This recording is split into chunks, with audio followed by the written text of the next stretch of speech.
My name is Diane Sawyer, and I'm the president of the Reidsville Chamber of Commerce, and we are so excited to be co-hosting this event with the City of Reidsville. At this time, I would like to invite to the podium Mayor Donald Gorham.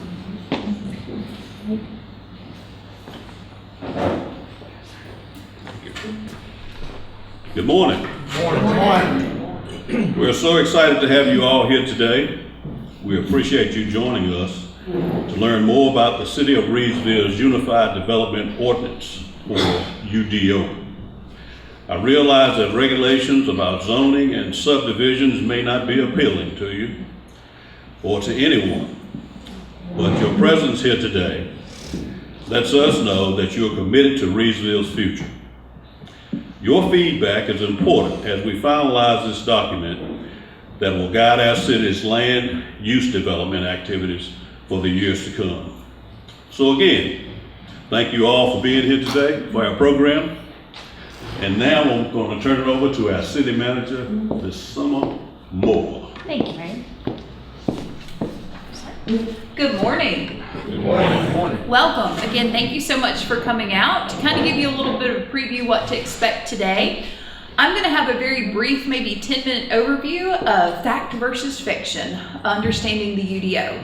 Once I finish, I'm going to turn it over to our expert, Chad Meadows, who's here, who's going to give about a 30-minute presentation that dives much more into the nuts and bolts of the UDO. And then we're going to turn it over to Miss Diane Sawyer with the Chamber to start our panel discussion. We've got some fantastic speakers lined up for our panel. And then at the end, we'll have Q&A from the audience. So are we ready to get started? Yes. Okay, so drum roll please.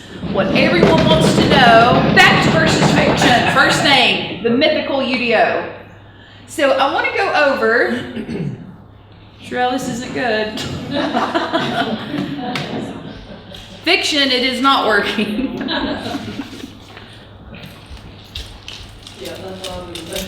Thank you. So while Sherelle's working on that, raise your hand if you know what the UDO stands for. So UDO is Unified Development Ordinance.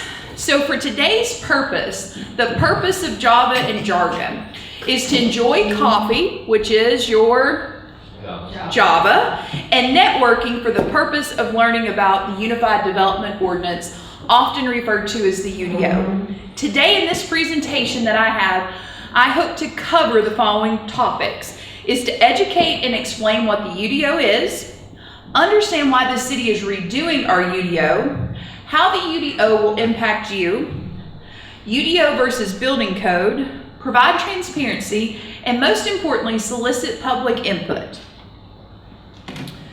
So I do want to take a few moments because I think this wording is key and go over exactly what is the Unified Development Ordinance. A Unified Development Ordinance, or the UDO, is an intricate set of laws governing the use of land within the corporate limits of the City of Reidsville, and it also extends within our ETJ, which stands for, anyone know? Extraterritorial Jurisdiction.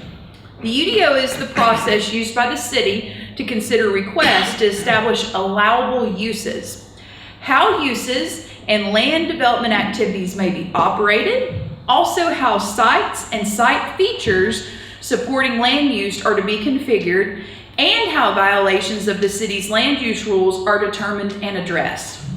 The UDO establishes the kinds of land uses that may be permitted and where those land uses are to be permitted. In addition to written rules, the UDO also includes the official zoning map and our graphic distribution of zoning districts. So now a little fun teaser, kind of some Mythbusters, fact versus fiction. And I really wanted to do the fact versus fiction because I think it's key to this, because the whole purpose of the fiction piece is this is what the UDO is not supposed to do. And that is why we're having these public input sessions, is to make sure that the UDO that we're working on doesn't cause the fiction to be true. So first fact, why is the city redoing the UDO? Currently, we do not have one. We operate under a traditional, non-unified regulatory framework where our zoning and subdivision regulations are governed by two separate ordinances. Under this approach, we have to examine two different documents, which can be very cumbersome, and lead staff and all other stakeholders having to reference multiple codes when planning or reviewing development projects. Therefore, the city decided to integrate them into one document, which is UDO, because it will not only help streamline the development process, but will also decrease inconsistencies between the two ordinances. And the two ordinances in the UDO is subdivision and zoning. So fiction. Why is the city redoing the UDO? Fiction portion. It's a way for the city to take people's property or force them to sell. Not true.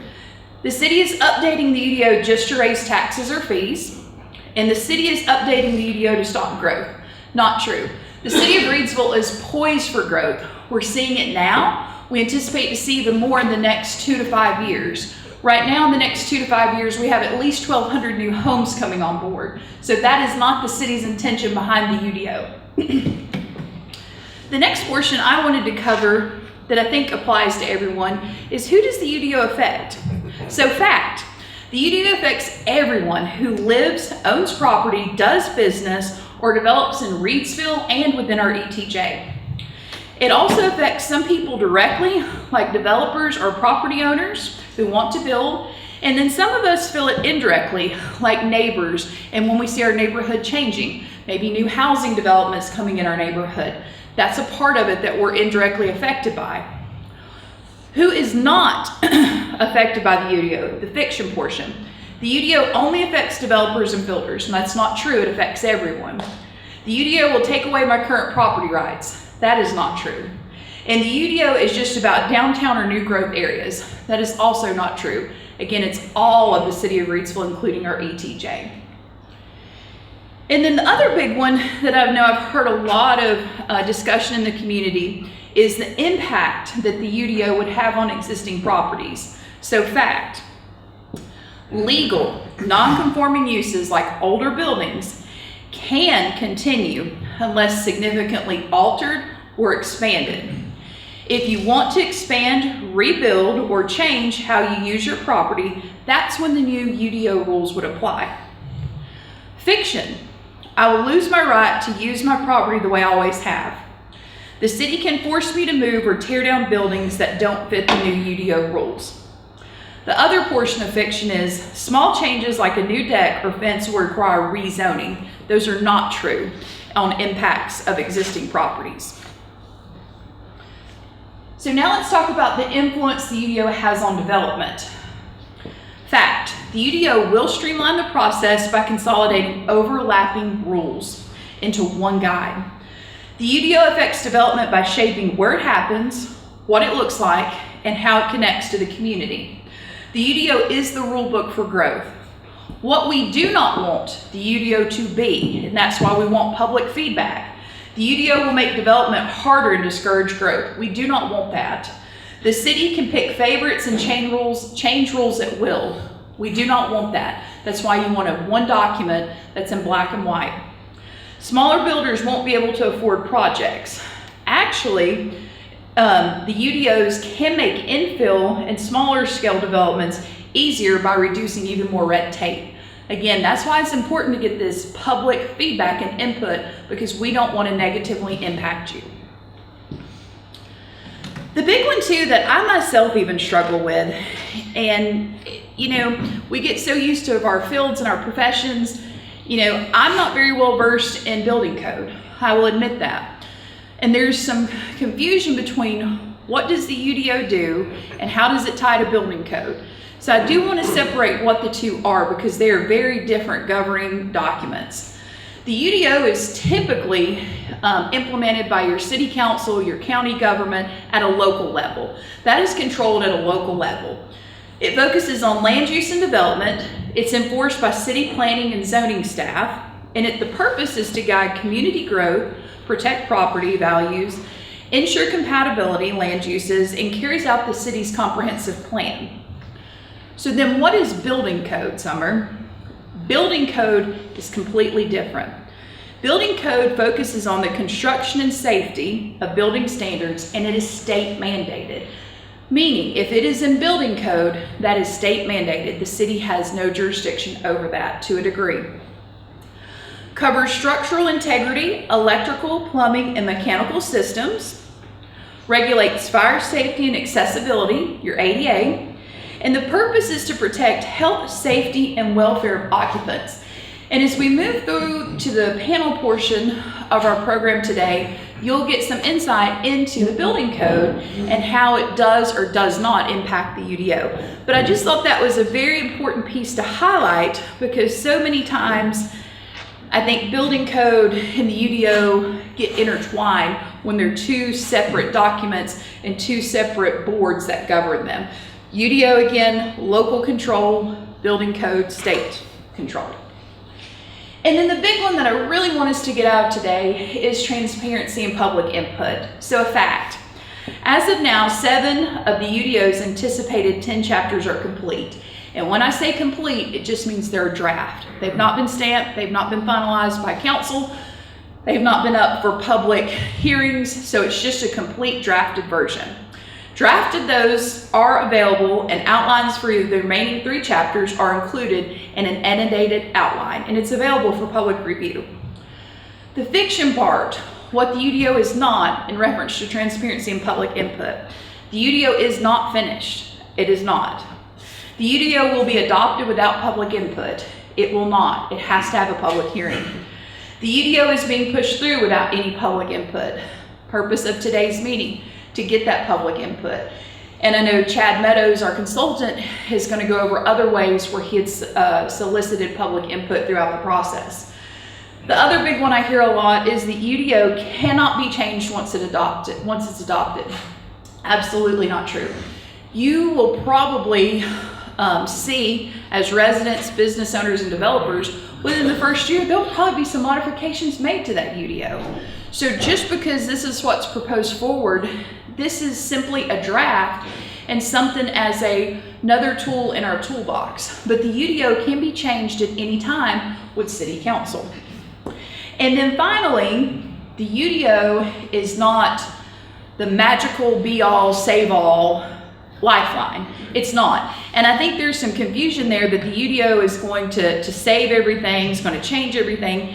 It's not. It's just simply a way to consolidate our documents at the city that help us with developmental standards and practices. It is not the Loch Ness Monster. It is not a mythical creature or unicorn. So I don't want you to be afraid of it. I want you to embrace it. That's the purpose of today's meeting, is to get your feedback as business owners, residents, and developers on how do we make sure the UDO is successful and creates growth in the city of Reidsville. So with that, my contact information's up there. I'll have cards as well. Again, my name is Summer Moore. I have the pleasure of being your city manager. And with that, I'm going to turn it over to Chad Meadows, who is hired by the City of Reidsville and has been our consultant on this project.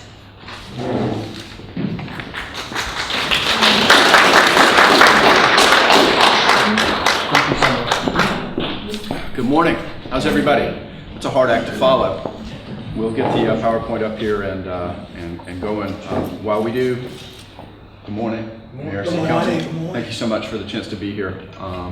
My name is Chad Meadows, and it's been my pleasure to be Reidsville's consultant on your UDO project for the last couple of years.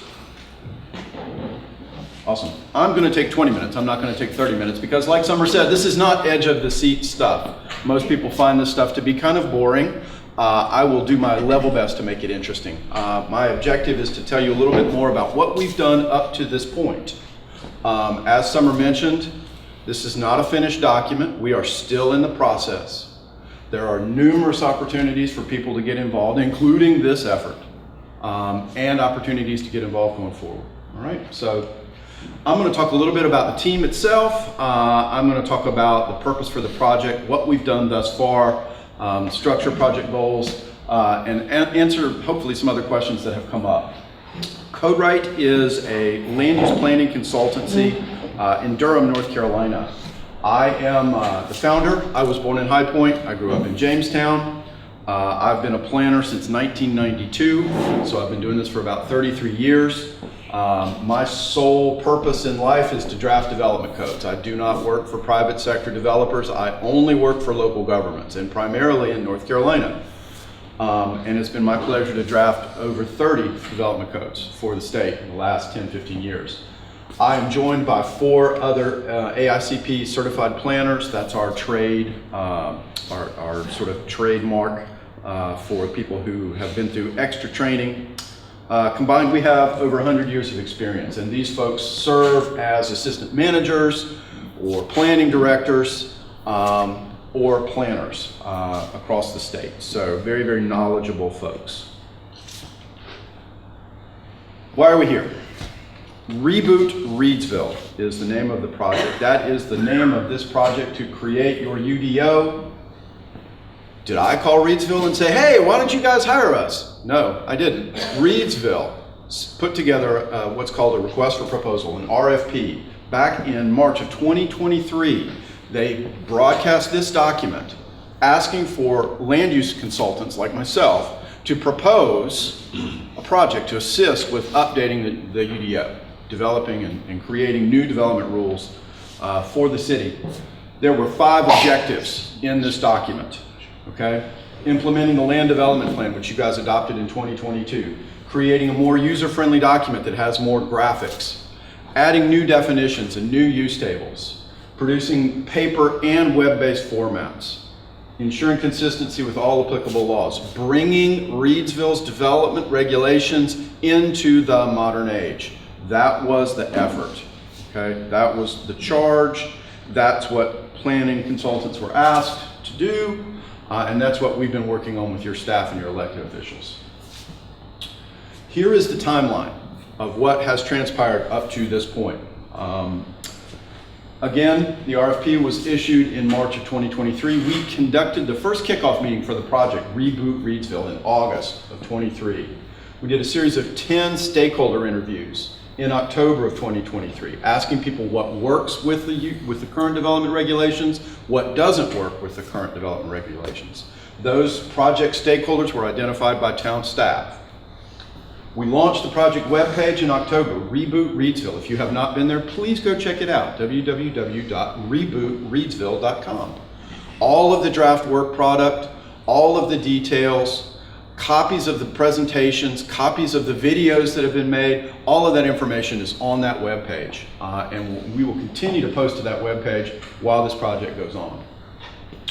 In October of 2023, we prepared the code assessment. Think about that as the blueprint for the UDO. It identified a series of recommendations for change to the current document based on the project goals, based on the RFP's objectives, based on what we heard from the stakeholders, okay? Making the document easier to use, making it more modern, and a handful of other things I'll talk about in a minute. We did our first public forum in December of 2023, followed by a council work session in March of 2024, to talk about the code assessment, to talk about the recommendations and the direction that we were headed. All of that culminated in the preparation of an annotated outline in April of 2024. The annotated outline is a dress rehearsal for the UDO. Okay? It is still available on the project webpage, and you should go check it out. It sets out the project, the structure of the document. It sets out the contents. There are detailed paragraphs on every section in the UDO set down in that annotated outline. Then we conducted the second public forum to talk about the annotated outline. This is the direction that we're headed. Is everybody okay with this? That was done in April of 24. We then set about drafting the development ordinance and working with planning board on review of the draft chapters. So up through August of 2024, we worked on chapters 1, 2, 6, 7, 8, 9. In October, we overviewed chapter 5, the land uses chapter, with the planning board. In October 2024, we had a meeting with council. Our discussions with planning board gave rise to 10 questions about the project. Issues that we need to address. Things like open space, things like design standards, things like what do we do about the development review process of site plans, etc. Conversations with planning board gave rise to these questions. what we did was conduct a work session with City Council in October 24, and we asked those questions and we discussed it. Now, in December of 2024, something happened, and it affects every single local government in North Carolina, and that was passage of Senate Bill 382 from the General Assembly. And this is something that if you don't know about it, you need to, and you're interested in development regulations, you need to get used to the idea that the General Assembly adopts new planning law every single year. Okay? Every year, new law comes down from Jones Street in Raleigh, and local governments have to implement it. And that, my friends, is why your UDO will change every year, because you have to stay consistent with the laws that come out of the General Assembly. Senate Bill 382 was a very, very important bill.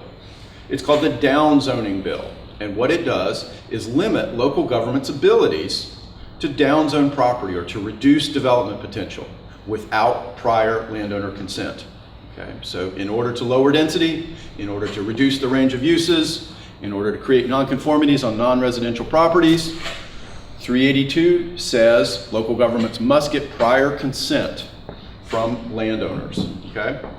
That's a very important piece of legislation. We are still working through, we, Reidsville, and we, the larger community of local governments in North Carolina, are still trying to understand what this bill calls for and how do we operate under it.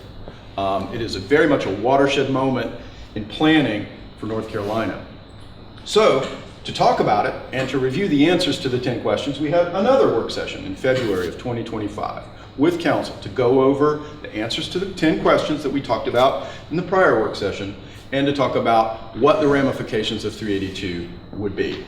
Now, we have basically hit the pause button since February. We are thinking through and talking about how do we deal with some of the changes that are coming out of the General Assembly and retain legal sufficiency. Okay, so that's where we are in the process. This has been a great opportunity for us to take a step back, make sure everybody in the community is aware that this project is happening, try to explain some of the fact and some of the fiction that has risen about the project over the course of time. I can't agree more with what Summer said. This is not about limiting your development potential. This is not about stopping growth. This is not about favoring one developer over another. Absolutely, positively not about that at all. This is about making development easier, more predictable, more efficient, and implementing the land use policy guidance that this city adopted in 2022. That's what this is about. Okay, so it's very, very important that everybody keep that in mind. This is where we are right now. I'll tell you about where we're going in a minute. This is the UDO structure. Okay, there are 10 chapters. You see two different colors. There's some green on the screen and there's some orange on the screen. As Summer mentioned, 7 of the chapters have been drafted. They've been reviewed by Planning Board and they've been available for public inspection since August of 2024. Okay? 3 chapters are drafted, but they have not yet been reviewed. Okay, we're still working on that. Why? Because 382 changed how those chapters can operate, and we needed to make some adjustments to account for that, and we're still in the process of working on that material right now. So this is where we are. The vast majority of the material has been drafted. Has it been adopted? Nope, it's not law yet. There's still more discussion, still more opportunity for change, for refinement, for improvement. This is a screenshot of a couple of pages from your UDO. And I'll just note for you a couple of things. I don't know if you're familiar with your current regulation or not. If you are, then you know it doesn't look anything like this. It's long pages of typewritten words. This ordinance is not that. This ordinance uses color, it uses short numbered paragraphs, it uses summary tables, it uses illustrations, it has navigation aids. It is designed to be easy to use, both in paper and on the computer screen. Okay? That's what it's built for. And this is just an example of what you can expect. There's a copy of the document here on the table if you want to have a look after the panel discussion. Project goals. Those of you who've been involved in the project know every single time I've come to town, every time I've held the microphone in my hand, every time there's been a camera on me, I go over this slide. Okay? You guys know, because I have. These are the guideposts for us, and we take them very seriously. Making the UDO more user-friendly, easier to understand, more predictable. Focusing on increasing prosperity, not just for the big out-of-town developer, but for the people who live here, the people who own property, and the people who are already trying to do stuff in Reidsville, okay? Making life easier for people, not harder. Implementing the policy guidance. In 2022, you guys adopted the land development plan. This is who we want to be in the future document, okay? Code Red didn't have anything to do with that. You did. That's y'all's plan. Broadening housing options. You'd have to be living under a rock to know that we are not in the middle of a housing crisis across the state, across the country. How do we address that? By broadening housing options and improving our development regulations and making sure that people who want to buy a house can, that there's a house available for them. Making it easier to develop in downtown. Y'all's downtown is awesome. It's unbelievable. It has fallen on hard times. I grew up in Greensboro, same kind of situation. Now, it doesn't have to be like that forever. There are ways to improve and make downtown Reidsville prosper again. One of the best ways that we can do that is, get ready for it, make sure that the regulations get out of the way, that we don't over-regulate in downtown, that we try to encourage development, okay? Finally, ensuring consistencies with law and court precedent. You heard me talk about Senate Bill 382. That's the state law that changed how we do planning in North Carolina. We got to listen to that. That's state law. There are also federal laws that come into play. Making sure that we're consistent with the law, that we're legally sufficient. Why does that matter? Because if you're not legally sufficient and someone files litigation against the city loses. And do you know what happens? The city gets to pay for that litigant's attorney, okay? And you know who pays for that? You do.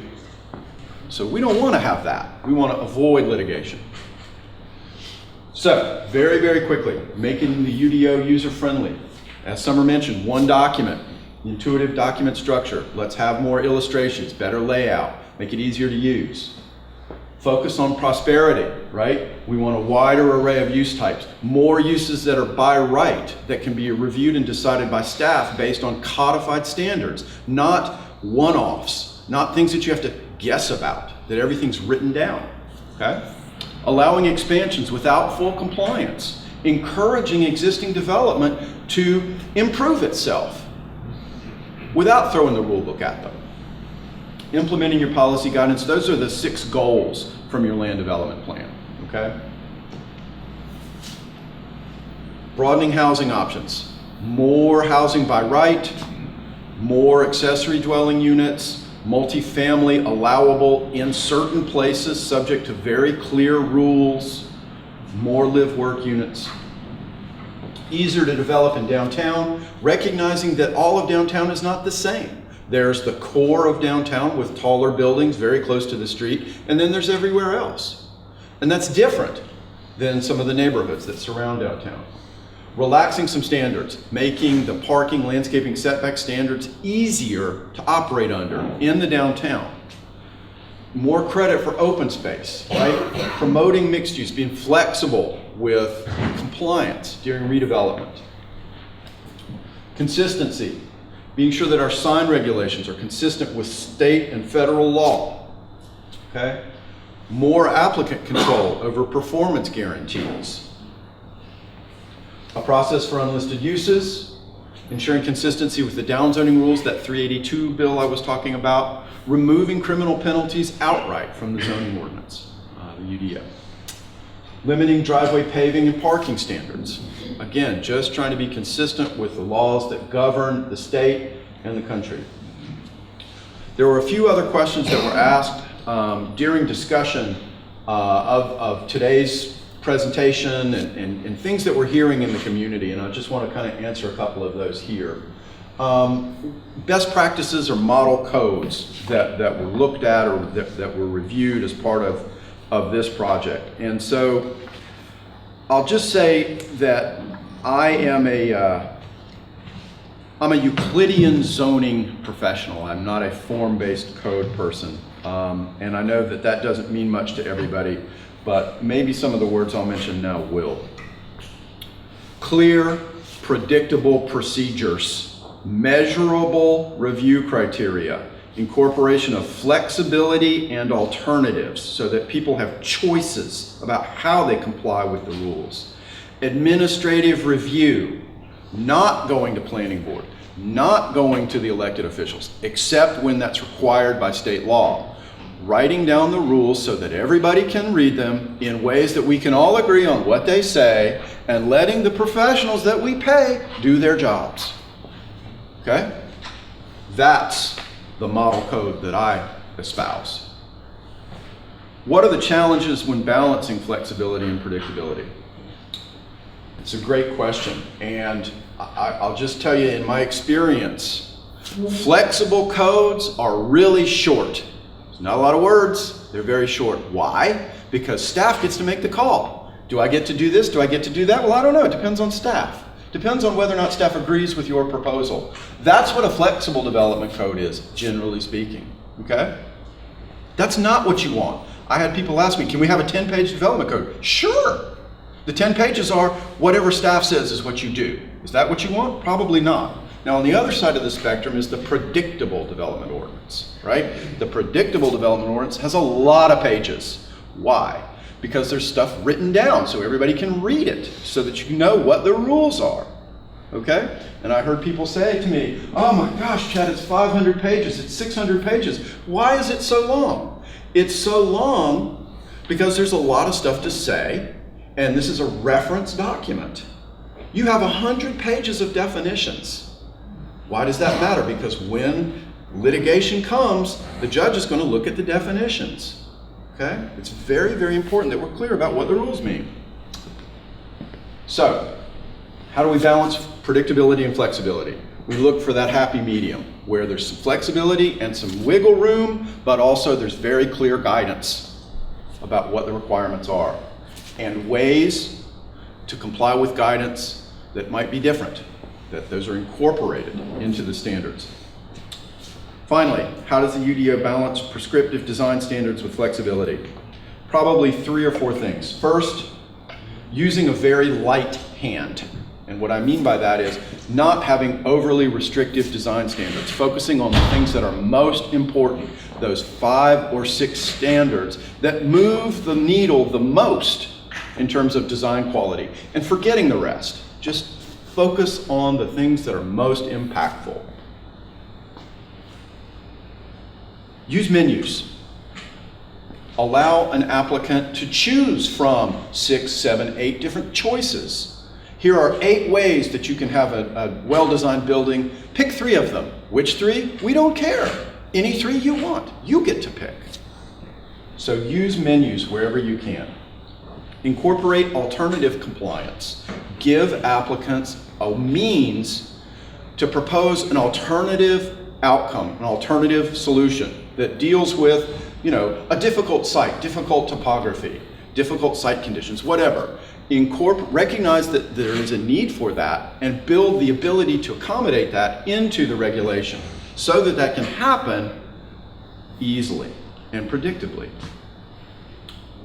Finally, use conditional rezoning. Use administrative adjustment. Use these alternative equivalence compliance programs in your regulation. And that's how you find a balance. Okay? Where do we go from here? So, we said before there's 7 chapters. There's 10 chapters in the UDO. 7 are drafted. 3 are still under review. Okay? Those 3 are the configuration provisions, the district provisions, and we need to audit the use table one more time. Mid-September through October, we're finishing up the remaining work on chapters 3 and 4. Okay? Over the month of October, we've got to go back and audit this land use table. The land use table is which are the allowable uses and which districts are we going to permit them in. 382, that Senate bill has a lot of impact on that table. And so we'll need to think carefully about what's been drafted thus far and how we might revise it. When that work is done, we will return to City Council for a review of chapters 3, 4, and 5. okay? Probably in November. Schedules are always tentative, but that is our objective. It is likely we will start the adoption process the early part of 2026. The adoption process is set by the state. It's not up to Reidsville. There are at least two things that have to happen. One, we have to advertise that there's a public hearing. The second thing that has to happen is that planning board has to review the document and make a recommendation to the elected officials. Okay? When those things have happened, your city council can have a public hearing, or 2, or 3, or however many it needs to have to review the text, discuss what changes are necessary, and then ultimately, hopefully, adopt the document for you. Once that happens, I recommend communities take 1-2 months, okay, to get ready. One of the things that's included there is the preparation of new application forms.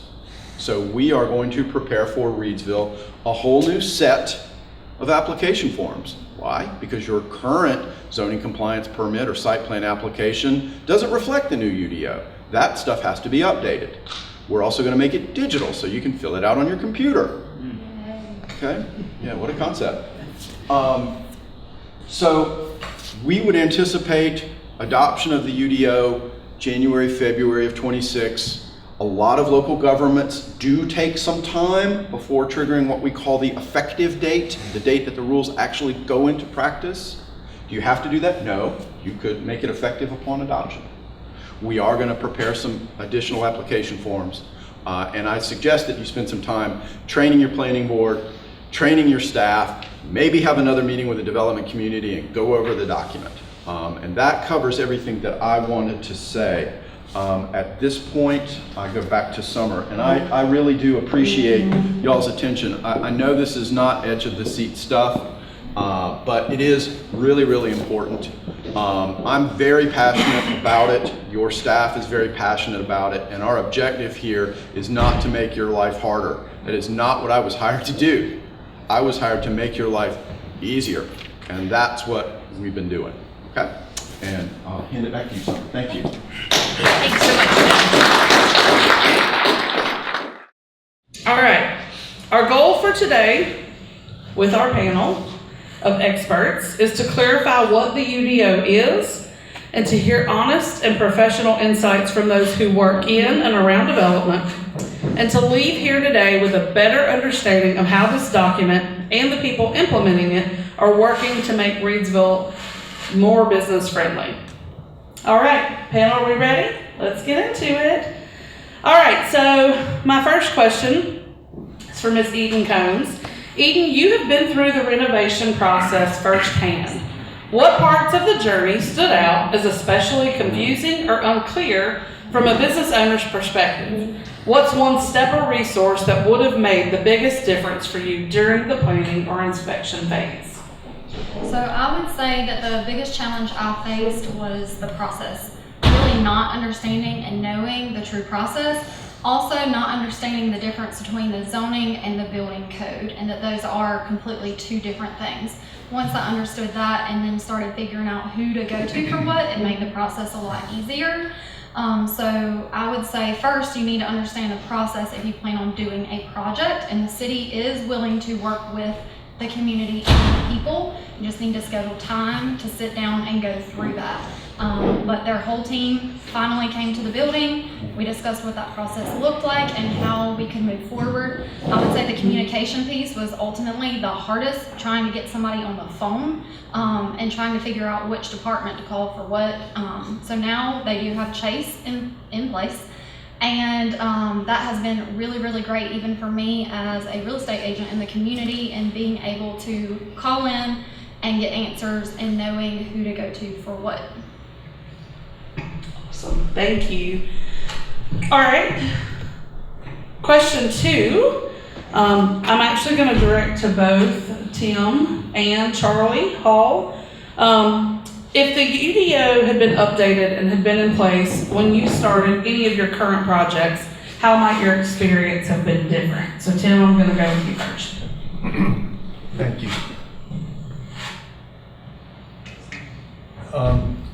Am I on? I'm not sure if I'm on here. Yeah. You're good. Okay, thank you. I think it would have made, I particularly like what Mr. Meadows said this morning. I think he covered a lot of it. It's been sometimes a confusion a little bit of process. It seemed, I know there's been personnel changes over the years, and that's okay. I've been a little lost. Sometimes I've been doing this a long time, and sometimes I feel like when I've started the process, I'm not sure what the process is going to be. I'm starting, I'm as if I'm new and I don't know the procedures. Everybody's always been cooperative and good to work with, but I've not always known what to do. So I think having it well spelled out, like it's been discussed this morning, would be tremendously beneficial and helpful. And like Eden said, sometimes getting the right person on the phone and hearing the same thing, hearing consistent, getting consistent answers is sometimes, I wouldn't say a challenge, it's just been a hiccup a little bit at times. But I think having something well documented, well written, that we can all understand and easy to understand would be tremendously beneficial for us. Thank you, Tim. I do believe that we've hit on several of those things already. And I do believe that one of the best parts of this is, as Eden mentioned and as Tim mentioned, a lot of you may not know, but he is newer in his position, but Chase Lemons has been added to their team as somebody who is a go-to person. And I think that that's what we're hearing is how important that piece is. And so we're thankful to the city for that forethought to pull that piece together. So Tim, thank you for that. And Charlie, I think we're going to direct the same question to you, and I'll just repeat it if you need me to. If the updated UDO had been in place when you started any of your recent projects, how might your experience have been a little different? Well, so far, we hear a lot about the UDO making it easier for developers, for contractors, for property owners. But one other thing to consider is city staff. One of the issues we ran into on a recent project was they didn't understand their process. There'd been some turnover in employees, and the employees weren't sure of the process. So, well, you have to submit plans for zoning. Okay, we do that online. And then they turn around, 2 weeks go by, and we say, okay, where are we? They say, well, you've got to bring a set of plans by the office. And so it was just confusing to staff, and of course frustrating for us as well. But so by having this one central document, having everybody be on the same page, and you don't use the same document, it will eliminate that hopefully and make things better. Because so many times, as we all know, these policies get drafted, they get put in a 3-ring binder, and they're put on a shelf, and nobody remembers them. So, hopefully this will be something that everybody will use, and even when you have turnover in staff, they know, okay, here's the book, this is what I do. And so that will help as well.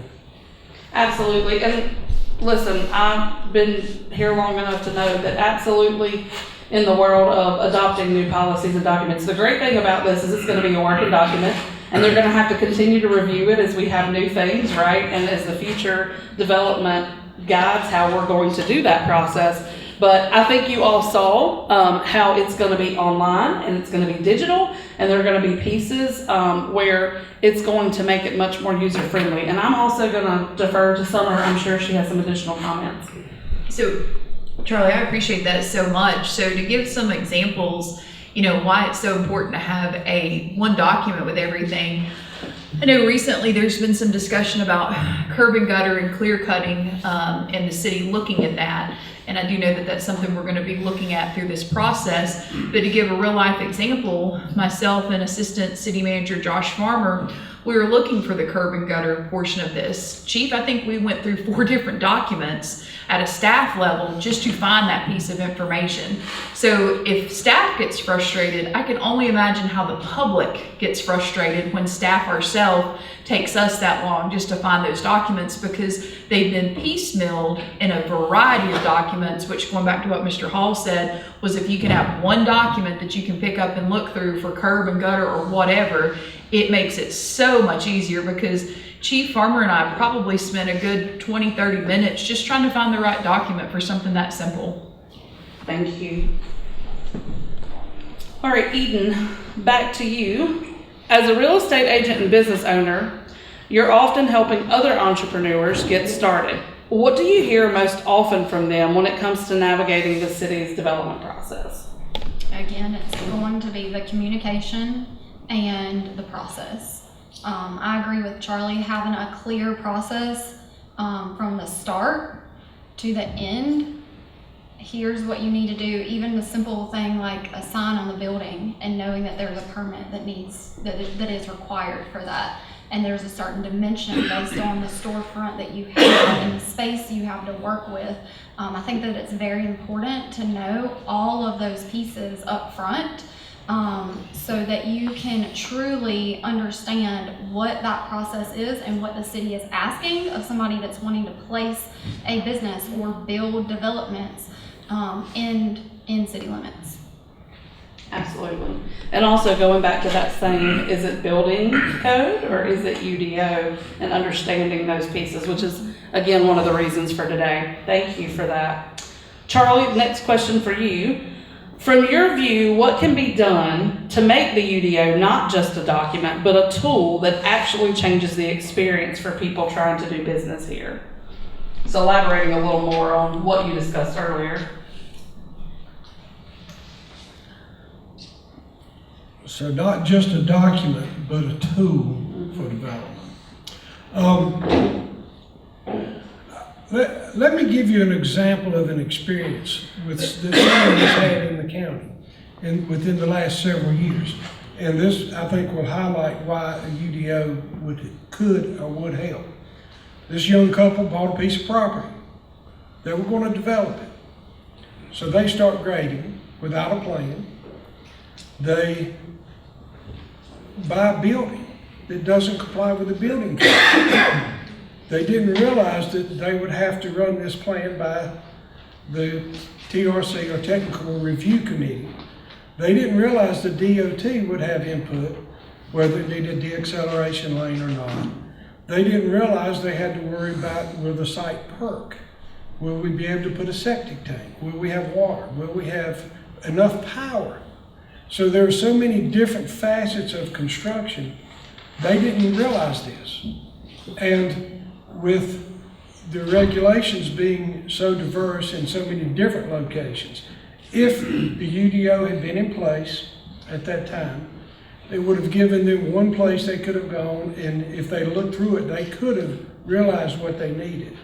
And as it turned out, they found out after several years and several $1,000s investment that they couldn't do what they wanted to do.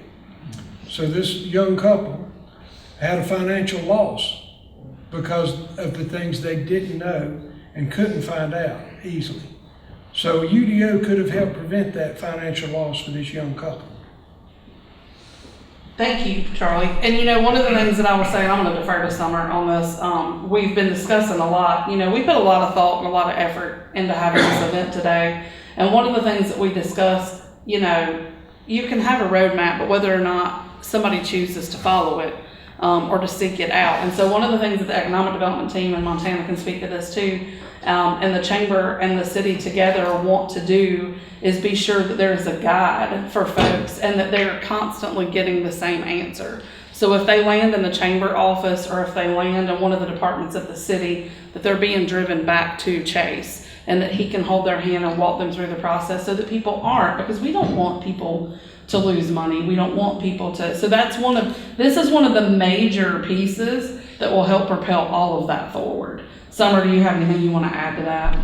Yeah, I think that was a great example, Mr. Hall, because unfortunately, I know we do see that here at the city. I think, Diane, you've been a great resource with some businesses that have came to your office where people just don't know and they broke ground and started, and then there's a financial loss. And I know that's been our biggest goal here at the city, is to make sure we're providing clear and concise communication. One of the things City Council implemented about 4 or 5 months ago was a customer service policy to ensure that piece as well that we've been talking about, to where all of our employees have signed that customer service policy with the understanding, you know, we have a certain amount of time to respond to emails, phone calls, just to be proactive to try and prevent some of those individuals who may started down that path. But Diane hit it perfect to make sure the message, it's all about controlling your narrative, and the message that we are saying as the city needs to be the same message that our partners are saying, and that we're all on the same page and that we understand what we're discussing. Hence today, the UDO, we want to make sure that we're providing a clear and concise message on what the UDO is. So if we're approached out in the community, we all know what it is, what it can and what it cannot do. Montana, do you want to speak anything else on that? Yes, ma'am. Thank you. Just wanted to speak a little bit more on the customer service part and, you know, really City of Reidsville has been trying to do. So since I was hired on back in July of 2024, I've been a big advocate of setting up meetings with individuals that either want to start a business or build a home or build a development. And this is before you buy or lease a property.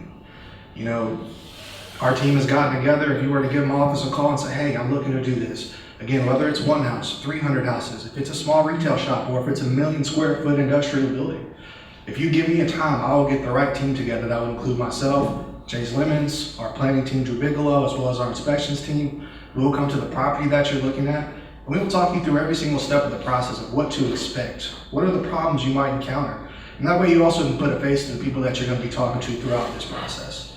You know, we don't want people to spend money before they really know what they're getting into. And that's something that we try to inform and educate people on. And that's something that we're going to continue to do. And just to speak a little bit on Chase Lemons as well. Again, he is our new business development manager. He's also been here about a year. We like to say it's going to be a one-stop shop, but also Chase isn't always going to have the answer for you. But where that customer service comes in is Chase will always be a resource for you.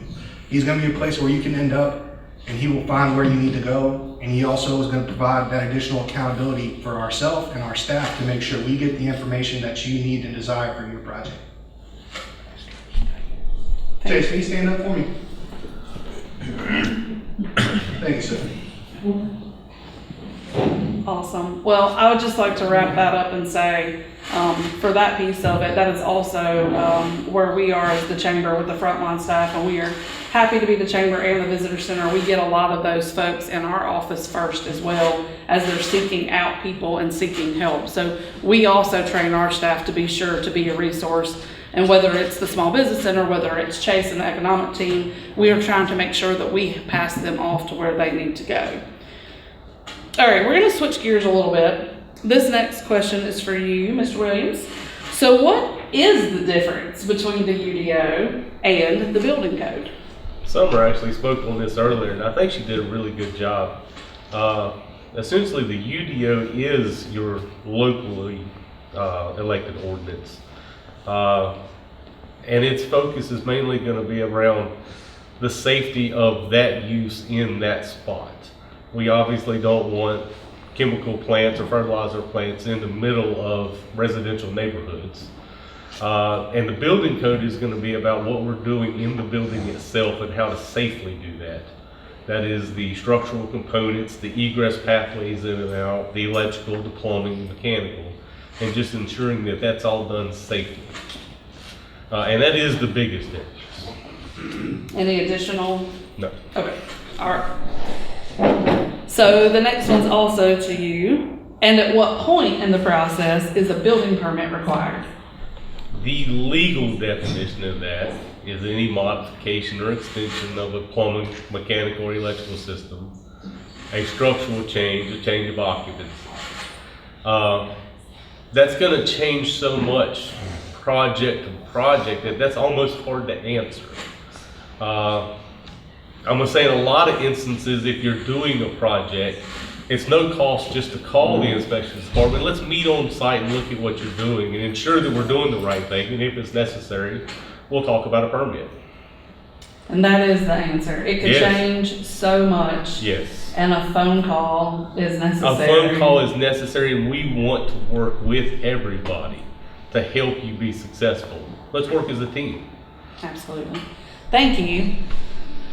All right, Mr. Ray, another for you. What challenges have you encountered as a developer working under the existing local ordinances?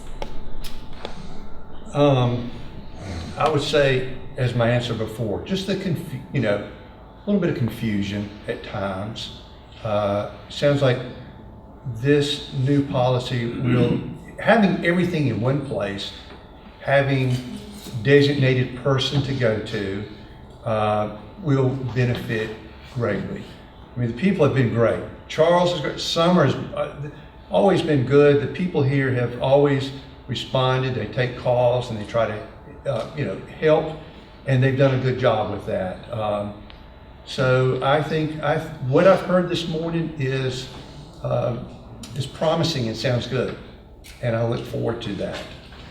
So resoundingly, the fact that we will have this unified development ordinance, which will be one document, and I think I've referred to it, and they've laughed at me, I've kind of referred to it as like it's a bunch of sticky notes, right? And if Summer just gave the greatest example of them having to dig, her and Chief, for that piece. And so my thing is, like, you're taking your notes over the years and you're creating this one really great digital document. But to your point, I also hear everybody saying to be proactive with a phone call and reaching out, which is so important. Okay, so again, to Charlie and to Tim, compared to other municipalities you've worked in, what's been easier about Reidsville's development regulations? You, Tim, first. We'll go to you first. If you've ever worked in any place other than Rockingham County, and you live here in we're based in Rockingham County, it is night and day, my experiences. The people in Rockingham County have been much easier to work with.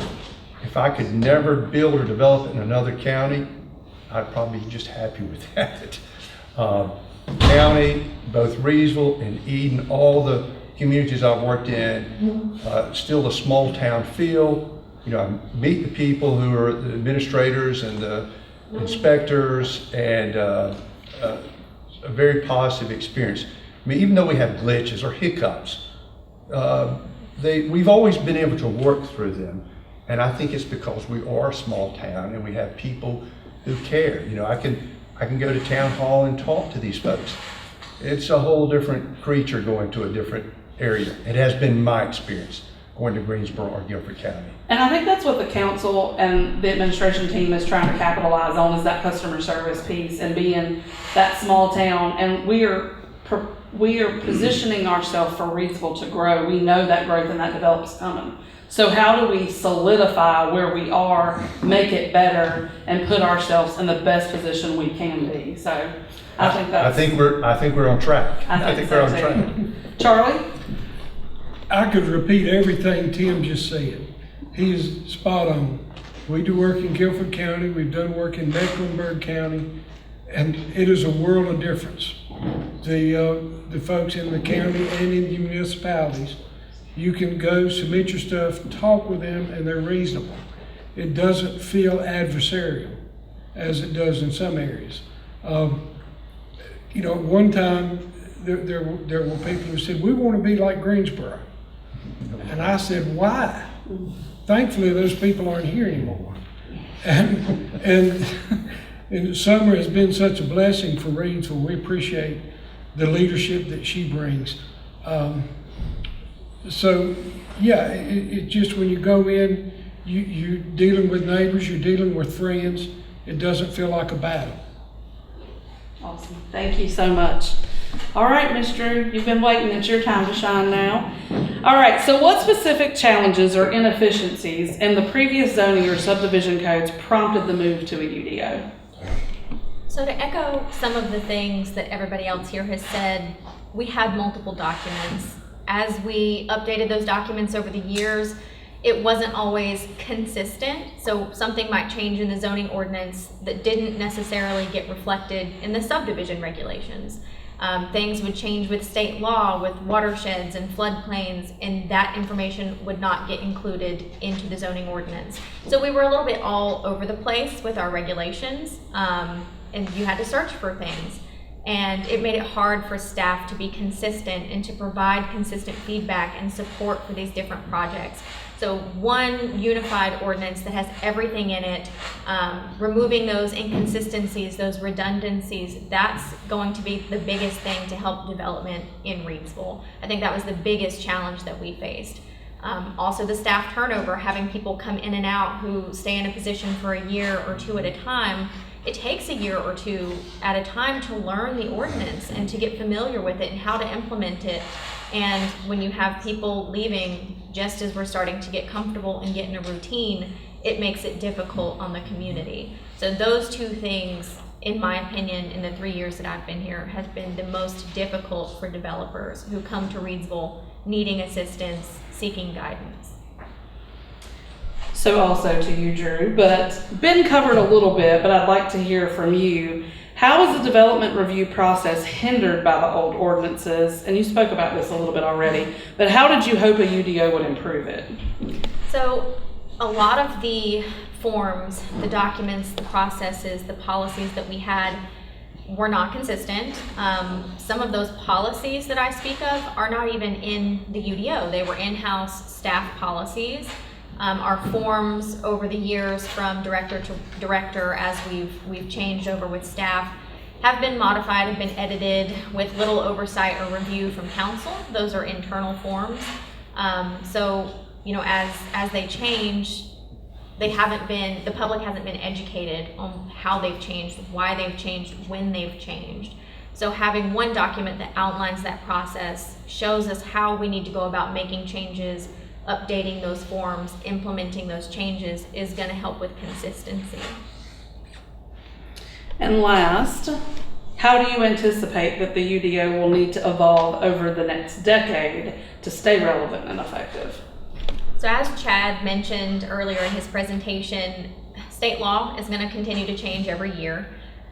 So from that perspective, we will need to update the UDO, but also as Reidsville grows and new development comes here, and population changes. You know, we're a retirement community, but we have a lot of young people who are moving here.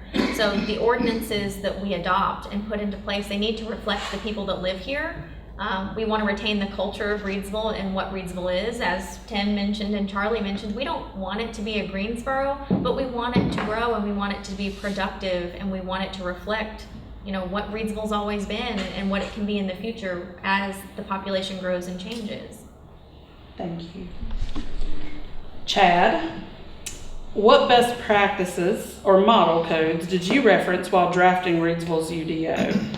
And second part of that, how did you maintain transparency and consistency while receiving and responding to the community input? Thank you. So, you know, model codes, I don't know that there's a lot of great examples that we can draw on. I can't point to, and if I did, you'd probably get mad at me if I said, oh, well, we looked at Cary's, or we looked at Davidson's, or we looked at Wake County's. You know, Reidsville has a profile of being a southern community that got hit hard by NAFTA, has had to deal with a lot of changes over the last 30, 40 years, is now reinventing itself. And we are dealing with new stuff that wasn't here before. Solar, data centers, crypto mining, event venues, maybe casinos, all kinds of things that we didn't have to think about 10, 15, 20, 30 years ago are now here with us. And there's not a lot of model codes out there that we can rely on. There are some basic ideas, and I mentioned them before. Be sure that your ordinance is predictable. Be sure that your ordinance builds flexibility in. Recognize that the UDO, like Summer said, like other people have said, the UDO is not the silver bullet. It's not going to be all the answers. It will have some answers. Certainly in the downtown, the best thing the UDO could do is get out of its own way. And so I think that is, you know, my take on best practice. One other thing I want to highlight for you guys, because it occurred to me during the discussion today, and that is this UDO is important, okay? But there are a lot of other things that are happening right now that directly impact how y'all are able to develop your property, how you are able to live in this community. And they're at least as important, if not more important than the UDO.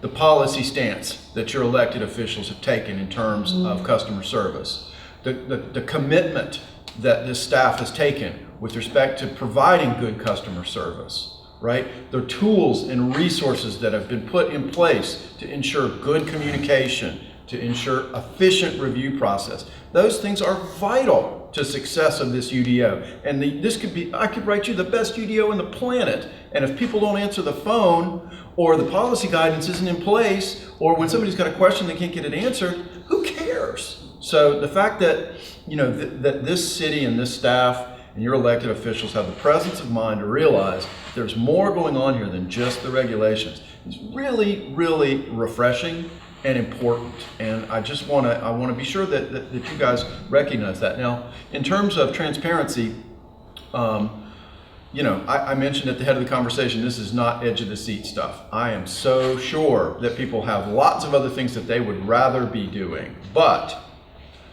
you guys are here, you made it out, and we want to be sure that we get your feedback and that we're very clear about what we're doing with that feedback. And that's why we've had a project website throughout the project. That's why we've done 2 public forums thus far. That's why we've done 3 work sessions with council, 2 meetings with the planning board, today's event, and the stuff that's going to follow. And I just can't tell you enough how much I appreciate you guys spending time here. Thank you. And it's our charge to make sure that we reflect your input. Thank you, Chad. All right, Montana, you're up.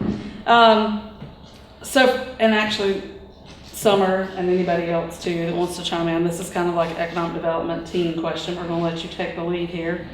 What aspects of the new UDO will have the biggest effect on attracting and retaining new businesses? Yes, ma'am. So as we've discussed previously, the UDO aims to streamline development, both by making it more accessible, predictable, flexible, and by making our ordinances more development friendly. So there are several things that are actively being discussed, such as development incentives, which essentially would be trade-offs kind of in the form of performance guarantees that Chad mentioned earlier, which are provided for deviations from existing standards.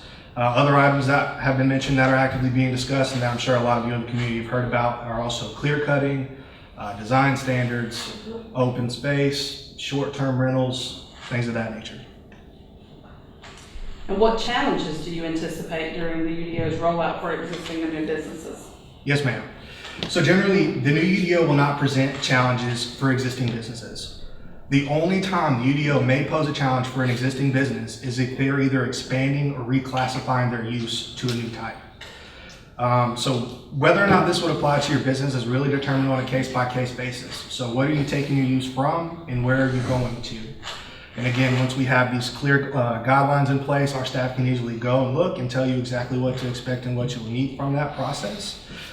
So again, while the UDO is aimed at reducing the red tape to open a business, there are standards that could be put in place that could affect that business within the ordinance. And for new businesses, again, many of the development processes will be changing.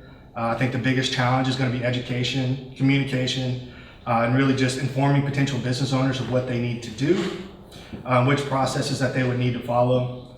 Processes in general are going to be more simplified in the sense that they're going to be, it's going to be easier to access, hopefully easier to understand, and also to hit on that customer service part. The city has done a great job of bringing a lot of new faces and new talent, into City Hall. There's a lot of energy. A lot of people want to see sustainable growth within the community. We mentioned Chase Lemons, myself, Drew Bigelow, of course, is the new plan director. We have a new planner that's also here, Claudia Moore. So we really put together a good team of people that are going to be able to walk both new and existing businesses through the process. And we're going to hold your hand for every step of the way. And I think that's what's going to make a difference. Absolutely. Thank you. Last question to you, Montana. Are there tools within the UDO to help fill vacant buildings, especially in the downtown district? Yes, ma'am. So I wouldn't say that there's a specific tool per se that's going to alleviate the problem of vacant buildings downtown. However, I will say that the UDO puts things in place such as, like Chad said, we're kind of getting out of our own way with regulations, whether that be with signage or parking, landscaping, things of that nature. Also, it's going to allow a greater variety of uses in downtown, which then will allow my staff to potentially recruit different types of businesses to the area.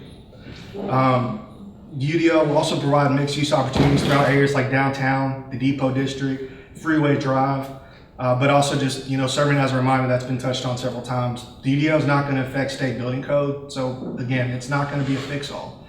With a lot of downtown buildings, and specifically I want to talk about upstairs residential, there's going to continue to be problems because of the state building code and things that are required to keep people safe. But on that note, I also want to say that discussions have been initiated, again, to allow short-term rentals in Reidsville, including downtown, which could possibly help reduce the financial gap to make these projects more financially feasible for investors, which will help bring people downtown. I also just wanted to say that the city also recently hired a new code enforcement officer, which will allow us to further enforce zoning regulations, which would include buildings being used downtown as storage. So, if you're really interested in learning more about downtown, the revitalization of downtown, I highly encourage you to get involved in the Revitalize Reidsville effort. You can check it out at www.riseupreadsville.com. Plenty of pamphlets I can provide you. It's a committee that's actively meeting. It's, kind of in its early stages, but you're going to see a lot of progress coming out of it within the next year. This summer. The only other thing I would maybe add to that too is just, as we, continue down the path with rolling out the UDO, we want to ensure, going back to being accessible, because all of us that work for the City of Reidsville, we're your employees. We work for the residents of Reidsville, North Carolina. And one of the things we've been able to do as a team is probably maybe 2 years ago by now, our planning and zoning department was strictly located upstairs in City Hall. That is kind of a lot because you got to navigate an elevator, go up, turn left, turn right to figure out where to go to zoning. So one thing council was able to provide us was funding to be able to install a customer service window in the back of the house of City Hall, if you will, where you have 2 accessibility points. You have one that goes to the city manager's office, 3 actually, one that goes to customer service where you can pay your utility bill, but also one at the very back that is specifically designed for any planning, zoning, building code questions, to where you have access to a front window and a small lobby area to ask those questions, to wait versus trying to wander through City Hall and just ask someone a basic question. So that is one thing I do appreciate council allowing us to do, is just to provide that accessibility, which I think is going to be very paramount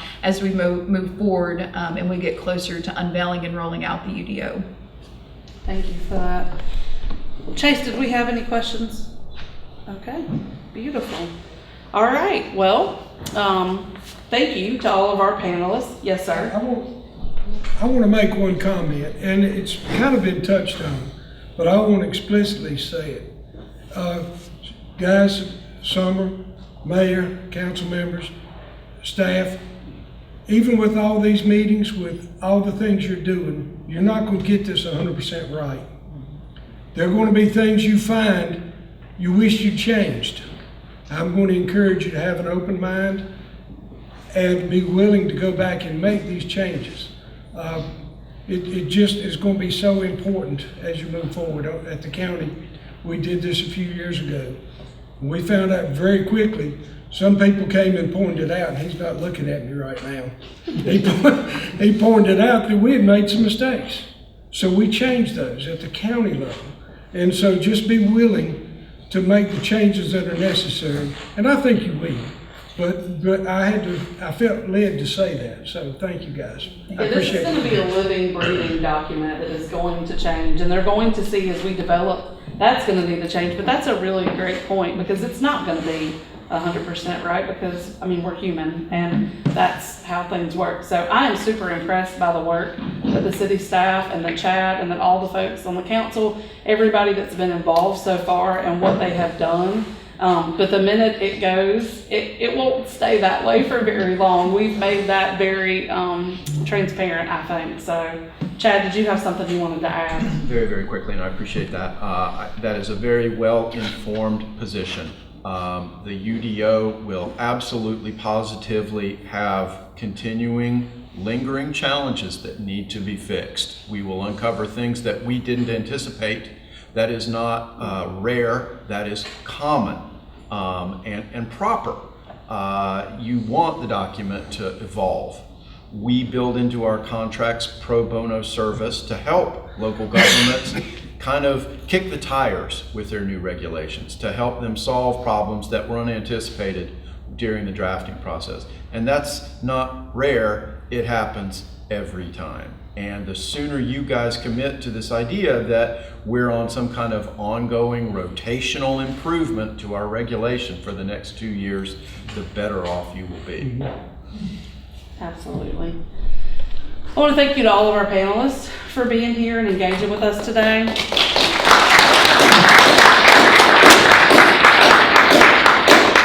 I want to thank you to all of our guests for being here today.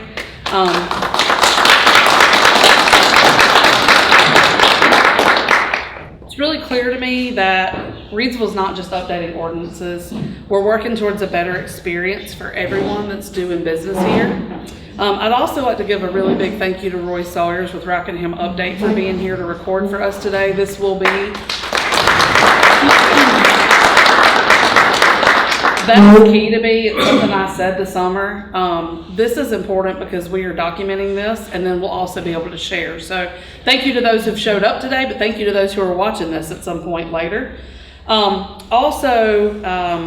Let's keep this momentum going. Like, what's next, Summer?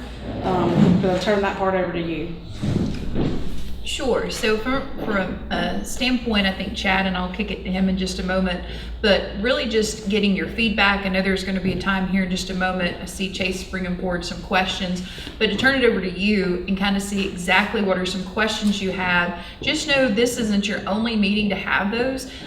City Council meets the second Tuesday of every month at 6 p.m. at City Hall. So you're welcome to come during a public comment period and make anything that you may take and read over or see that you're uncomfortable with or you have questions about. Please feel free to address that. Also, I want to thank Mayor Gorham and our elected officials that are here today. See Councilmember Coates, Mayor Gorham, Councilmember Hairston, Councilmember Martin.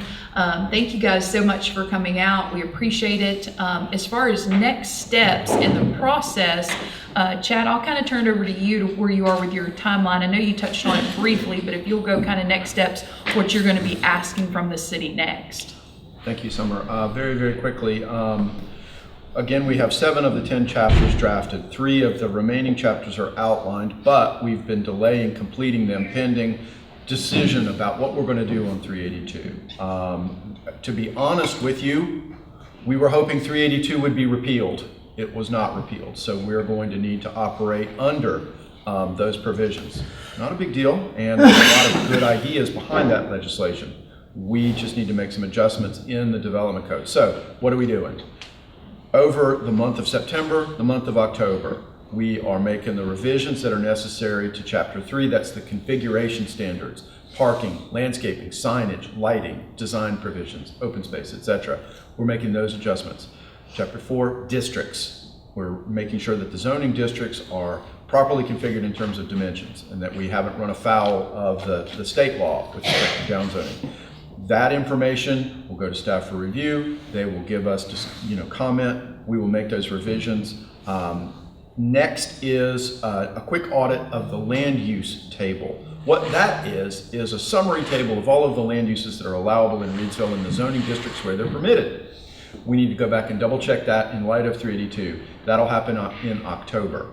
What happens next is we come back to City Council with the balance of the 3 chapters that are left. We need to review that material with them, go over what's changed between the current regulation and what's been proposed in chapters 3, 4, and 5. We anticipate doing that in November. I'm sure that meeting will be open to the public. These draft chapters are on the webpage, www.rebootreidsville.com. We think that in January, we will start the adoption process proper. I think it would be likely that the city will begin to advertise the public meetings and public hearings associated with the adoption process, likely in December. In January, I would expect, and again, this is all subject to availability and so forth, but we have a meeting with the Planning Commission that we need to conduct, and then there is at least one public hearing that needs to be conducted with City Council. Some places do 2 meetings, but however many it takes, we're all on board to make sure that everybody's questions are answered, that council is comfortable with what's in there, and that they're ready to make an adoption. Once the document's adopted, there'll be a decision about whether or not it's made effective immediately or if there's a delayed effective date. That delayed effective date gives staff, my folks, your folks, an opportunity to learn what's in the document, update the application forms, and get ready for a successful rollout, which could be in February or it could be in March or April.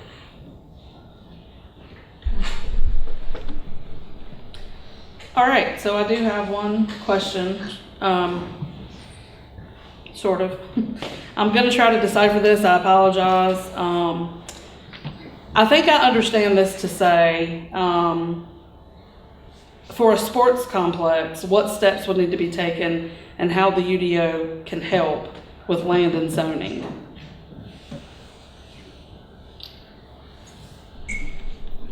That's kind of hard to answer on the spot. It really depends on the site that you've selected for this type of business, for this type of structure. Is it existing? Is it vacant? Where are you at in the development process? Are you acquiring land? Do you have a structure that you're looking at remodeling, updating to meet your needs?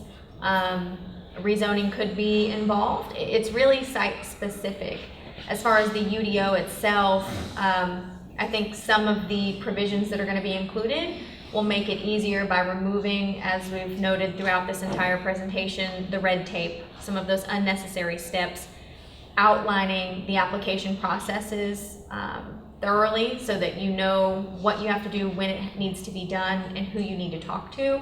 But for such a specific question about such a specific use, we would need more information about where, when, and what the intent of that development is overall, to be able to give you the best answer possible. Come in, talk to staff. They've got a lot of expertise. After you've talked to staff, download the draft UDO. Look for your use. If you don't see it in the use table, look in the definitions. Find your use. See the districts where it's permitted and the process that the city follows to decide it. Then look at the applicable development standards. Then come back and talk to staff. And again, I would just echo that. If you've got questions about the possibility of any land that's available, any buildings that's available, a specific area of town, I'd encourage you to reach out to Montana Brown, our Director of Economic Development and City Marketing. He can certainly sit down, have a discussion with you, and see exactly what your interests are. Him and Chase have done an exceptional job with our downtown inventory, along with some other inventory areas in Reidsville of what is for sale and what's not. Also, we've got some great members on panel today that could also probably work with you if you had questions on the possibility of availability of land or buildings for that. Awesome. All right. Well, as a chamber, we're committed to being here and helping to be a bridge and helping the businesses understand what's changing and helping the city hear where the clarity is needed and continuing to foster the open dialogue like this. So thank you all for coming out. We very much appreciate it, and we'll be looking forward to hearing next steps and when the next public meeting is.